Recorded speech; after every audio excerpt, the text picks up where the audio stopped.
மனிதரில் காணப்படும் 7 தொகுதி குரோமோசோம்களை பற்றி விவரி. மனிதனில் உள்ள 23 ஜோடி குரோமோசோம்களும் 7 தொகுதிகளாக A முதல் G என பெயரிட்டு வழங்கப்பெறும். தொகுதி A. குரோமோசோம்கள் 1, 2 மற்றும் 3 உள்ளன. அளவில் மிகப்பெரியது. மெட்டாசென்ட்ரிக்.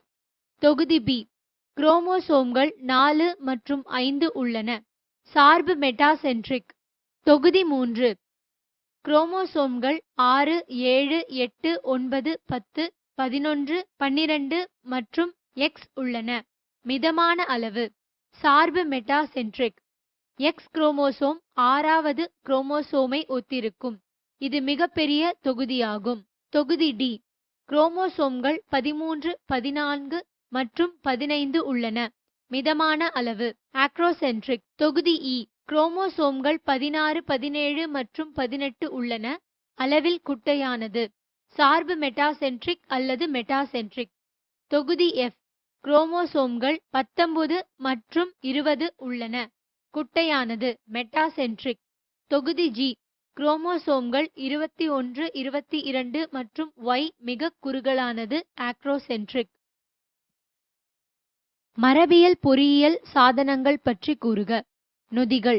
எக்ஸோ நியூக்ளியஸ்கள், எண்டோ நியூக்ளியஸ்கள், ரெஸ்ட்ரிக்ஷன் எண்டோ நியூக்ளியஸ்கள், ஓரிசை சங்கிலியின் DNA முனைகளை சீராக்கும் SI நொதிகள், DNA கேஸ்கள், அல்கலைன் பாஸ்பேட்டேஸ், எதிர்மறை டிரான்ஸ்கிரிப்டேஸ், DNA பாலிமரேஸ், அயல் DNA, பயண DNA.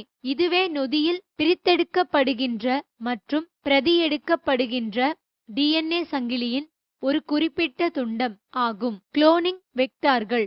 வெக்டார்கள் அல்லது ஊர்தி DNA என்பது அயல் DNA துண்டத்தை தன்னுடன் இணைத்து சுமக்கின்ற DNAக்கள் ஆகும். இவை பெரும்பாலும் பாக்டீரியாக்களின் பிளாஸ்மிட் DNA மற்றும் பாக்டீரியோபேஜ் வைரஸ்களும் ஆகும். மறுசேர்க்கை DNA தொழில்நுட்பத்தின் பயன்கள் யாவை? யூகேரியோட் ஜீன்களின் அமைப்பு மற்றும் அவற்றின் பகுதிகளை ஆராய உதவும்.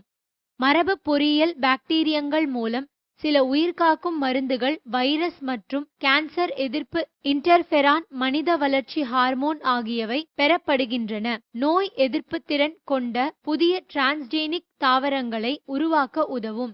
மனிதன் மற்றும் விலங்குகளில் உள்ள ஜீன் குறைபாடுகளை கண்டறிந்து அவற்றை ஜீன் சிகிச்சை மூலம் சரிசெய்ய உதவும். மரபு மாற்றம் செய்யப்பட்ட சூப்பர்பக் என்ற பாக்டீரியம் எண்ணெய் கழிவுகளை சிதைக்க வல்ல திறன் பெற்றது.